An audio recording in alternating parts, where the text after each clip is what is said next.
नमस्कार, बुलेटिन में आपका स्वागत है। आपके साथ मैं हूं जीनत सिद्दीकी। शुरुआत करते हैं खबरों की और सबसे पहले बात करेंगे सीएम के कार्यक्रम की। सीएम तीरथ सिंह रावत अब जनता दरबार लगाने वाले हैं। हफ्ते में 3 दिन यानी कि MWF सोमवार, बुधवार, शुक्रवार को वो जनता से मिलेंगे और ये कार्यक्रम दर्शन हॉल में सुबह 11 बजे से 12 बजे के बीच होगा। इस दौरान सीएम लोगों की समस्याएं सुनेंगे। साथ ही सोमवार से शुक्रवार सुबह 9:30 बजे से 11 बजे तक नेताओं से मुलाकात करेंगे। दोपहर 12 से 1 बजे के बीच में वो गणमान्य लोगों से मुलाकात करेंगे और शाम 4 से 5 बजे विभागों की मीटिंग और प्रेजेंटेशन होगा।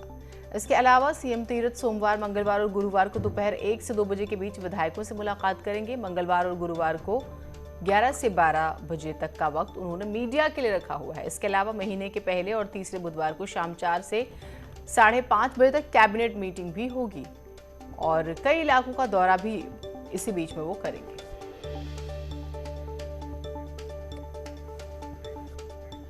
और सुनील नवप्रभात हमारे साथ हमारे सहयोगी जुड़े हुए हैं। सुनील, चुनावों की तैयारियां शुरू हो गई हैं क्या? इसे ऐसे ही देखा जाए?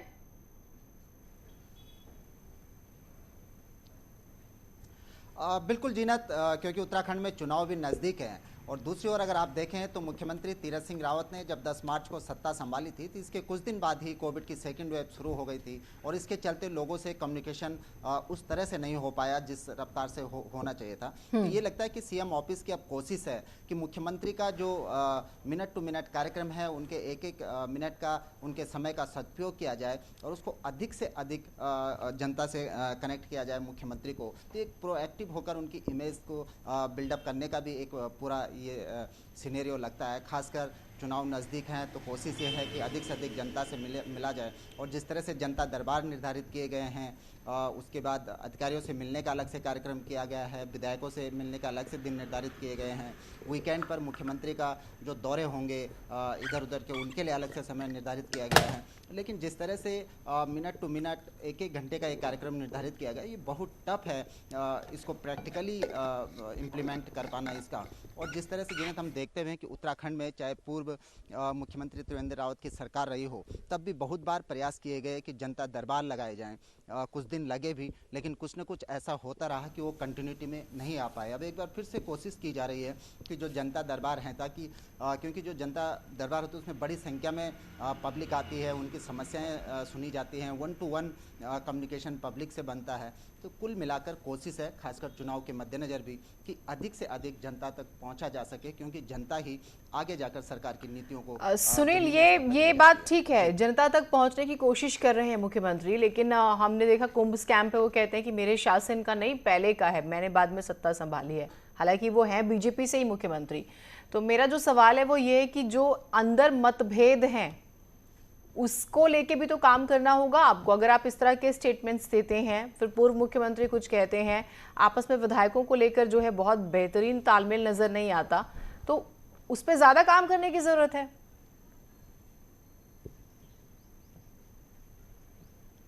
बिल्कुल जीनत, ये समस्या बीजेपी के साथ लगातार बनी हुई है कि जिस तरह से प्रचंड बहुमत की बीजेपी की सरकार है, जिस तरह से एक मजबूत सरकार उत्तराखंड में बीजेपी दे सकती थी, उसके विपरीत हम देख रहे हैं कि लगातार बीजेपी के अंदर विवादास्पद बयान आ रहे हैं। जो विपक्ष लगातार कह रहा है कि सरकार, उसके मंत्रियों में, विधायकों में कोई आपस में कोऑर्डिनेशन नहीं है। तो इसको पाटने की भी हालांकि बीजेपी के अंदर मंथन शुरू हो गया है। अभी आप देखेंगे कि 27 से और 29 जून तक बीजेपी की रामनगर में चिंतन बैठक है, जिसमें केंद्रीय नेतृत्व भी बीजेपी का शामिल होगा। जो पार्टी के रणनीतिकार हैं वो इस मीटिंग में शामिल होंगे और बहुत कुछ इस मीटिंग में ये डिसाइड कर लिया जाएगा।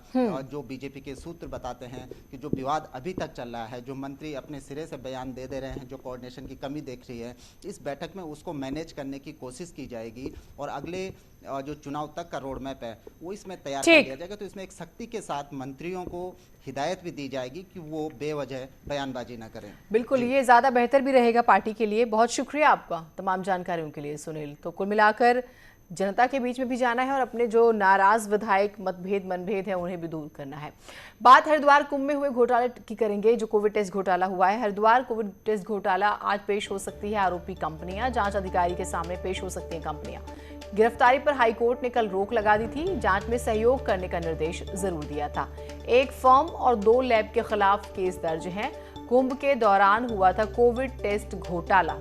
तो आज जो है देखिए, आज भी बहुत महत्वपूर्ण दिन है। हालांकि कल क्या हुआ था, गिरफ्तारी पर रोक लगा दी गई थी इस शर्त के साथ कि आपको जांच में सहयोग करना होगा। ये एक शर्त दे दी गई थी। आज आरोपी कंपनियां पेश हो सकती हैं, ये बड़ी खबर है।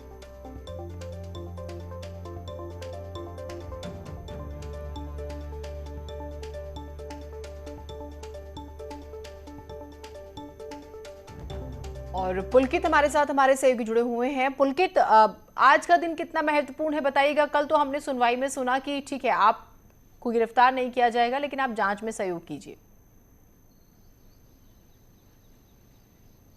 देखिए, बिल्कुल ये जो कोविड टेस्ट में गड़बड़ी का मामला है, लगातार इसमें उच्च स्तर पर जांच की जा रही है।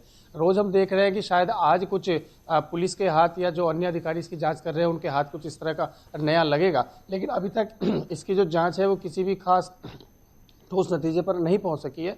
तो आज का जो दिन बताया जा रहा है, क्योंकि बृहस्पतिवार के दिन जो सीडीओ की अध्यक्षता में जो कमेटी का यहाँ पर गठन हुआ है, बृहस्पतिवार का उनको दिन दिया गया था और कल बुधवार और बृहस्पतिवार का दिन जो है एसआईटी की ओर से दिया गया था। तो अभी तक तो किसी भी जिन जो आरोपी कंपनियां हैं, निजी लैब है और फर्म है, उनकी तरफ से कोई ऐसा सहयोग नहीं किया जा रहा था। लेकिन आज ऐसी उम्मीद जताई जा रही है कि आज कंपनियां या उनका कोई भी प्रतिनिधि यहाँ पर आकर पेश हो सकता है और अधिकारियों के समक्ष जो है अपने बयान दर्ज करा सकता है। इसके अलावा क्योंकि जो 2 कंपनीज है, इनमें से वो हाई कोर्ट भी चली गई थी और हाई कोर्ट में उनकी एक कंपनी की याचिका पर सुनवाई करते हुए जो है अग्रिम उनको उनकी जो गिरफ्तारी पर जो है रोक लगा दी है। लेकिन साथ ही ये निर्देश भी दिए है कि जांच में सहयोग किया जाए। तो हाईकोर्ट के निर्देश बाद कहीं ना कहीं कंपनी जरूर जांच अधिकारियों के सामने यहाँ पर पेश हो सकती है।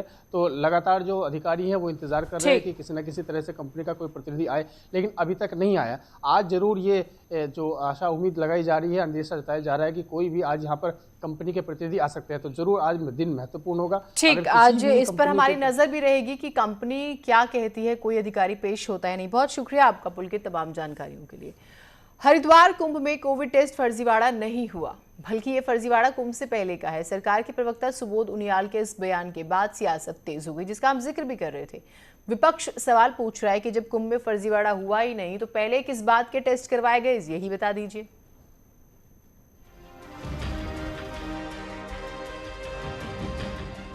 हरिद्वार कुंभ में कोरोना टेस्टिंग में फर्जीवाड़ा हुआ, इस बात की चर्चा हर तरफ है। लेकिन बुधवार को सरकार के प्रवक्ता सुबोध उनियाल ने एक झटके में कुंभ को क्लीन चिट दे दी और साफ कह दिया कि कुंभ में कोविड रिपोर्ट का कोई घपला, घोटाला और फर्जीवाड़ा हुआ ही नहीं। और जिस फर्जीवाड़े की बात हो रही है वो कुंभ के नोटिफिकेशन यानी 1 अप्रैल से पहले का है। हकीकत ये कि कुंभ के नोटिफिकेशन से पहले ये फर्जीवाड़े का काम कुंभ के नोटिफिकेशन से पहले का है। फर्जीवाड़े को कुंभ से ना जोड़ा जाए।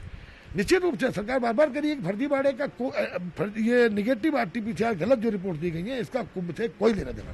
कोविड रिपोर्ट फर्जीवाड़े को मुख्यमंत्री तीरथ सिंह रावत पुरानी सरकार का मामला बता चुके हैं और अब सरकार के प्रवक्ता ने कुंभ और फर्जीवाड़े को अलग कर दिया है और इसी बात पर कांग्रेस ने सवाल खड़े किए हैं।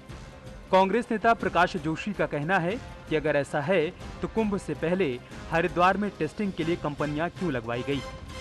कितनी अजीब बात है कि वर्तमान मुख्यमंत्री पूर्व मुख्यमंत्री पर आरटीपीसीआर घोटाले की पूरी जिम्मेदारी डाल दे रहे हैं, पूर्व मुख्यमंत्री नए मुख्यमंत्री पर डाल दे रहे हैं और आज सरकारी प्रवक्ता का बयान आया है कि ये सारा जो घोटाला है ये कुंभ के नोटिफिकेशन से पूर्व का घोटाला है। ये बड़ी हास्यास्पद है। जब नोटिफिकेशन ही नहीं हुआ था तो फिर आपको आरटीपीसीआर की जांच करने वाली कंपनियों की जरूरत क्यों पड़ी थी? और आपने ये सब घोटाला पहले हुआ है तो इसका मतलब पूरे कुंभ के दौरान आपने कोई जांच ही नहीं कराई। हरिद्वार में कोविड टेस्टिंग फर्जीवाड़ा कैसे हुआ, इसकी जांच एसआईटी कर रही है, लेकिन लगातार अलग अलग बयानों से पूरा मामला पेचीदा होता जा रहा है और अब सरकार के प्रवक्ता की तरफ से कुंभ को मिली क्लीन चिट ने कई सवाल खड़े कर दिए हैं। दीपंकर भट्ट, न्यूज़ 18, देहरादून। उत्तराखंड में हवाई सेवा को लेकर बहुत बड़ी खबर आ रही है। पिथौरागढ़ के नैनीसैनी एयरपोर्ट से नियमित हवाई सेवा शुरू होने जा रही है। 1 सितंबर से हवाई सेवा शुरू हो जाएगी। साथ ही साथ गौचर और चिन्यालीसौड़ हवाई पट्टी से भी जल्द ही सेवा शुरू हो सकती है। बीजेपी के राष्ट्रीय मुख्य प्रवक्ता और राज्यसभा सांसद अनिल बलूनी ने केंद्रीय नागरिक उड्डयन मंत्री हरदीप सिंह पुरी से मुलाकात की। इस दौरान कैबिनेट मंत्री और पिथौरागढ़ से विधायक बिशन सिंह चौफाल भी साथ में मौजूद थे। इस मीटिंग में मुख्य तौर पर पिथौरागढ़ से हवाई सेवा शुरू करने को लेकर बात हुई है, जिस पर केंद्रीय मंत्री ने मंजूरी दे दी। इस बैठक में नागरिक उड्डयन विभाग के अधिकारी भी मौजूद थे और मौके पर ही तय किया गया कि 1 सितंबर से 20 सीटर प्लेन के जरिए पिथौरागढ़ से नियमित हवाई उड़ान शुरू हो जाएगी और इसे लेकर सहमति बन गई है। इसके अलावा राज्य में इंटरनेशनल एयरपोर्ट को लेकर भी बात हुई। अनिल बलूनी ने बताया कि वो हर 10 दिन में केंद्रीय मंत्री से पिथौरागढ़ की हवाई सेवा को लेकर बात करेंगे और हर हाल में 1 सितंबर से हवाई सेवा शुरू होकर रहेगी। ये सहमति बनी है कि 1 सितंबर से मंत्री जी ने आश्वासन दिया कि 1 सितंबर से हम लोग एक 19-20 सीटर जो जहाज़ होता है उससे सर्विस शुरू करेंगे, जो कि निर्बाध गति से चल सकेगा। ऐसी व्यवस्था उसके लिए की जा रही है। इसके साथ ही गौचल चिड़ियालीसौड़ के एयरपोर्ट के विस्तार के बारे में भी बहुत अच्छी तरह चर्चा हुई है और कुमाऊं में एक अंतर्राष्ट्रीय एयरपोर्ट के बारे में जो चर्चा है उसके बारे में मंत्री जी ने कहा है कि हम लोग इस पर भी जल्दी से कोई विचार कर रहे हैं और उसको फाइनलाइज करेंगे। लोहाघाट में सीएम की घोषणा में शामिल बॉर्डर की सड़कों को मंजूरी मिल गई है, जिसका सीधा लाभ नेपाल बॉर्डर से लगी लोहाघाट विधानसभा क्षेत्र की जनता को होगा। साथ ही गुमदेश क्षेत्र सहित दूसरे ब्लॉकों में गांव को जोड़ने वाली 6 सड़कों को स्वीकृति मिल गई है, जिसकी लंबे समय से मांग हो रही थी। माननीय मुख्यमंत्री जी की घोषणा के अंतर्गत 2 कार्य स्वीकृत हैं। घोषणा संख्या 110/2021 में दोनों कार्यों के प्रथम चरण की स्वीकृति अभी हमारे 9 जून को प्राप्त हुई, तो इनमें आगे की कार्रवाई सर्वेक्षण आदि का कार्य जो है अब किया जा रहा है। इसके अतिरिक्त वर्तमान में इसी वित्तीय वर्ष में 6 कार्यों की स्वीकृति और प्राप्त। उधर टिहरी जिले में कोविड वैक्सीनेशन अभियान में अब तेजी आ गई है और जिला अस्पताल बौराड़ी में भी 18 साल से ऊपर वाले लोगों को वैक्सीन लगाई जा रही है, जिससे जिला पंचायत वैक्सीनेशन केंद्र में लोड कम हुआ है। जिला अस्पताल के सीएमएस का कहना है कि वैक्सीन की कमी नहीं है और अब जिला अस्पताल में भी 18 साल से ऊपर के लोगों को वैक्सीन लगाई जा रही है। हमारे यहाँ वैक्सीनेशन जो है रोज डिस्ट्रिक्ट हॉस्पिटल में रोज हो रहे हैं, जिसमें 45 प्लस भी हैं और 18 to 45 भी हैं। आज हमें करीब आज के डेट में रोज 200 डोज के करीब हमें मिल रही हैं और वैक्सीनेशन की वैक्सीन की कोई कमी नहीं है। देश भर में डेल्टा प्लस वेरिएंट के केस मिलने के बाद उत्तराखंड भी स्वास्थ्य विभाग की चिंता बढ़ गई है। अब उत्तराखंड में दरअसल डेल्टा वेरिएंट के बारे में कोई ठोस जानकारी तो नहीं है, लेकिन डॉक्टर्स का मानना है कि अभी तक जितने भी वेरिएंट्स आए हैं डेल्टा उनमें सबसे ज़्यादा खतरनाक है और तेज़ी से फैल रहा है। अल्फा वेरिएंट भी काफ़ी संक्रामक है, लेकिन डेल्टा प्लस जो है 60% ज़्यादा संक्रामक है और सुपर स्प्रेडर बताया जा रहा है इसे। तो ये ज़्यादा फैलता है, तो हमने देखा पहले के मुकाबले डेल्टा वेरिएंट और डेल्टा के मुकाबले डेल्टा प्लस वेरिएंट, तो अगर ये फैलेगा तो बहुत तेज़ी से फैल सकता है। लेकिन 2 अलग अलग स्टेज में इसमें एक में ज़्यादा सीवियर कंडीशन करने वाला पाया गया है, एक में कम करने वाला पाया गया है।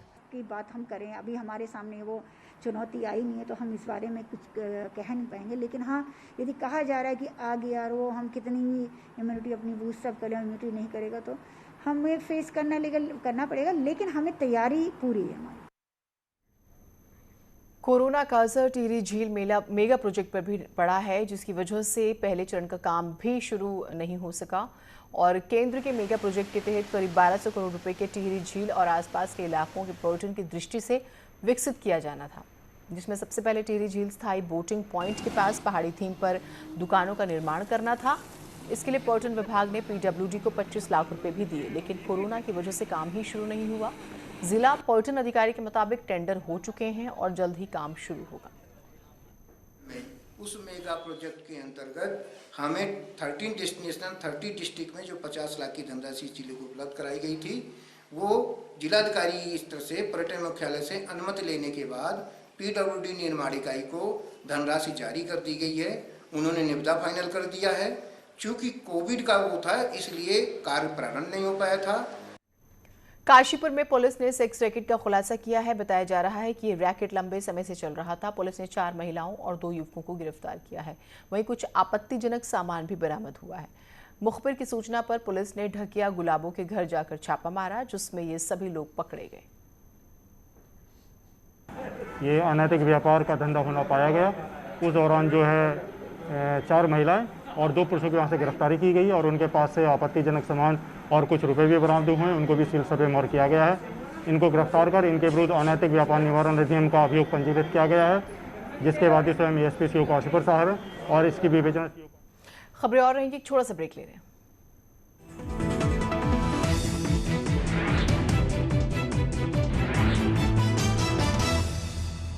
हेडलाइन प्रेजेंटेड बाय आइसन गुरु कूलर। गर्मी शुरू, आ गया गुरु। आइसन घर लाए खुशियां।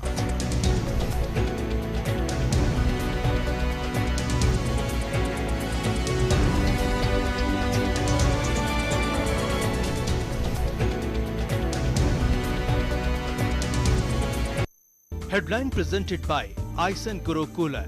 गर्मी शुरू, ब्रेक के बाद स्वागत है आप सभी का। देहरादून से बड़ी खबर आ रही है। आज शुरू होगी सीनियर सिटीजन के लिए हेल्पलाइन सेवा जो है, सीएम तीरथ सिंह रावत जो है इसकी शुरुआत करेंगे। 12 बजे का वक्त तय किया गया और टोल फ्री नंबर जो है 14567 पर कॉल कर सकेंगे आप। और ये बुजुर्गों से जुड़ी हुई एक हेल्थ सेवा है, इसे जरूर आप नोट कर लीजिए क्योंकि सरकार ये दावा कर रही है कि आपकी हेल्प होगी इसके जरिए। 14567 इस ये हेल्पलाइन नंबर शुरू की गई है। उत्तराखंड में फिलहाल तो स्कूल नहीं खुलने जा रहे हैं और सरकार चाहती है कि स्थिति सामान्य हो जाए। अब ऐसे में पेरेंट्स की टेंशन बढ़ गई है। ऑनलाइन क्लासेस के बीच बच्चों को घर पर कैसे बिजी रखा जाए।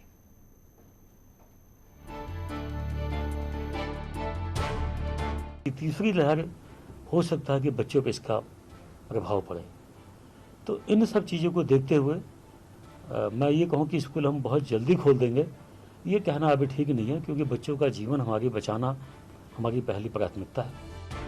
शिक्षा मंत्री अरविंद पांडे साफ कर चुके हैं कि तीसरी लहर में बच्चों के लिए खतरा है, लिहाजा स्कूल खोलने से पहले सरकार अभी और मंथन कर रही है। ऐसे में पेरेंट्स की भी टेंशन बढ़ गई है। अभिभावक समझ नहीं पा रहे कि बच्चों को ऑनलाइन क्लास के साथ साथ कैसे घर पर व्यस्त रखें और कैसे उनको एक्टिव रखा जाए। कई घरों में बच्चों की देखरेख के लिए अभिभावक हैं, तो कुछ घरों में माता पिता दोनों वर्किंग हैं, लिहाजा मुश्किल और ज्यादा बड़ी है। डिसिप्लिन के आपका टाइम जो स्कूल जाने का है, स्कूल अटेंड करने का, वो सब कुछ मिसिंग है। तो बच्चा आज बिल्कुल लीनियंट हो गया है और हम लोग चाहकर भी उसको उस जगह पे या उस डिसिप्लिन में लाने में थोड़ा सा डिफिकल्टी महसूस कर रहे हैं। मूवमेंट कर रहे थे, उनकी एक्सरसाइज थी, गेम्स खेलते थे तो बॉडी में थोड़ा सा फिटनेस रहती थी। अब वो बिल्कुल से ढीले से हो गए बच्चे, बिल्कुल मतलब बोरिंग से हो गए। घर में पड़े रहते हैं, मोबाइल में घुसे रहेंगे, बाहर घूमने जाना नहीं हो रहा है, ना खेलना हो रहा है, ना पढ़ाई हो रही है। तो बच्चों का जो करियर है वो नीचे ही जा रहा है, ऊपर नहीं उठ रहा है। तो बस मैं तो गवर्नमेंट से यही गुजारिश करूंगी कि जल्दी से जल्दी स्कूल खुलवाएं आप। घर पर बच्चों की फिजिकल एक्टिविटीज जीरो हो चुकी है। ऑनलाइन क्लासेस से लगातार आंखों पर भी असर पड़ रहा है। ऐसे में अब तो अभिभावक भी चाहते हैं कि जल्द कोरोना दूर हो और जल्द ही स्कूल खुले। देहरादून से न्यूज़ 18 के लिए भारती सकलानी की रिपोर्ट। पेरेंट्स को जरूरत है कि वो बच्चों के फ्रेंड्स बन जाएं। बच्चे वाकई बहुत तनाव में। छोटा सा ब्रेक ले रहे हैं, कहीं मत जाइएगा।